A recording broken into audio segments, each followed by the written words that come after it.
कहानी है टूनी चिड़िया और काली कौवी के बीच कुकिंग कंपटीशन की। एक दिन जंगल में सबसे स्वादिष्ट खाना बनाने की प्रतियोगिता रखी जाती है और जंगल के सभी पक्षी उसमें भाग लेते हैं। इनाम की राशि 50,000 रुपये रखी जाती है।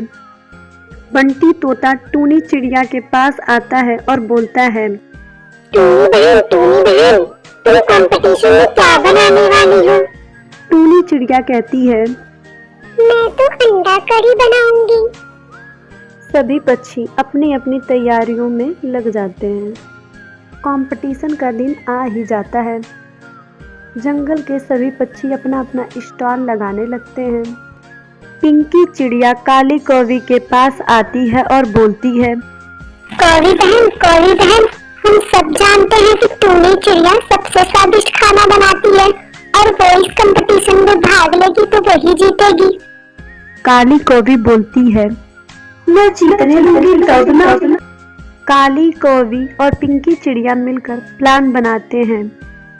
पिंकी चिड़िया टूनी चिड़िया के पास जाती है और बोलती है, टूनी चिड़िया, तुम्हारा घोंसला किसी ने तोड़ दिया है।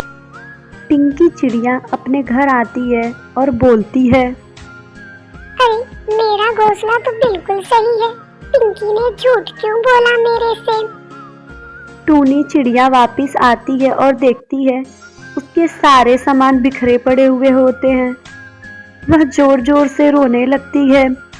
मैं क्या करूं? मैं कंपटीशन में कैसे भाग लूंगी? मेरे सारे सामान बिखर गए हैं। तभी वहाँ बंटी तोता आता है और बोलता है, मत टूनी चिड़िया, मैं तुम्हारी मदद करूंगा। मैंने अपना आधा खाना बना लिया है। बंटी तोता टूनी चिड़िया की मदद करता है। सभी पक्षी अपना अपना खाना बनाने लगते हैं। रानी कबूतरी उन सभी के खानों को टेस्ट करती है और बोलती है, आप सभी ने अच्छा खाना बनाया है, पर बात करें सबसे स्वादिष्ट खाने की तो वो टूनी चिड़िया का खाना है, इसलिए आज की विजेता है टूनी चिड़िया। सभी पक्षी टूनी चिड़िया के लिए ताली बजाते हैं। इस तरह काली कौवी और पिंकी चिड़िया का प्लान फेल हो जाता है और वो उदास हो जाती हैं।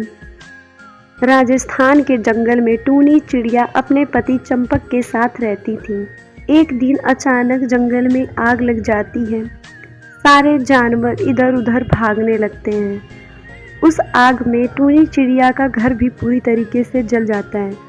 टूनी चिड़िया उदास होकर सोचने लगती है, क्या करूं? कहां जाऊं? अब तो मेरे पास घर भी नहीं है। तभी वहां रानी परी प्रकट होती हैं और बोलती हैं, क्या हुआ टूनी चिड़िया, क्यों परेशान है? कोई बात है? टूनी चिड़िया कहती है, हाँ रानी परी, मेरा घर आग में पूरी तरीके से जल गया है। मेरे पास खाने को भी कुछ भी नहीं है। रानी परी अपनी छड़ी निकालती हैं और एक जादुई पेड़ प्रकट करती हैं। ये लो टूनी चिड़िया, ये एक जादुई पेड़ है, ये तुम्हारी मदद करेगा। टूनी चिड़िया बहुत खुश होती है और रानी परी को बोलती है, धन्यवाद रानी परी, आपने हमारी मदद की। अगले दिन जब टूनी चिड़िया और चंपक उठते हैं तो देखते हैं उस पेड़ पर बहुत सारी चॉकलेट लगी हुई होती हैं। टूनी चिड़िया बहुत खुश होती है और बोलती है, चंपक, क्यों ना हम चॉकलेट की दुकान लगाएं? चंपक बोलता है, हाँ टूनी चिड़िया, तुम सही कह रही हो। टूनी चिड़िया और चंपक उन सारी चॉकलेट को तोड़कर दुकान लगाते हैं। चॉकलेट ले लो, चॉकलेट। बहुत सारे पक्षी उनकी दुकान पर चॉकलेट लेने आते हैं। ऐसे उनका बिजनेस चलने लगता है। वे दोनों उन पैसों से अपने लिए घर लेते हैं और खुशी खुशी रहने लगते हैं।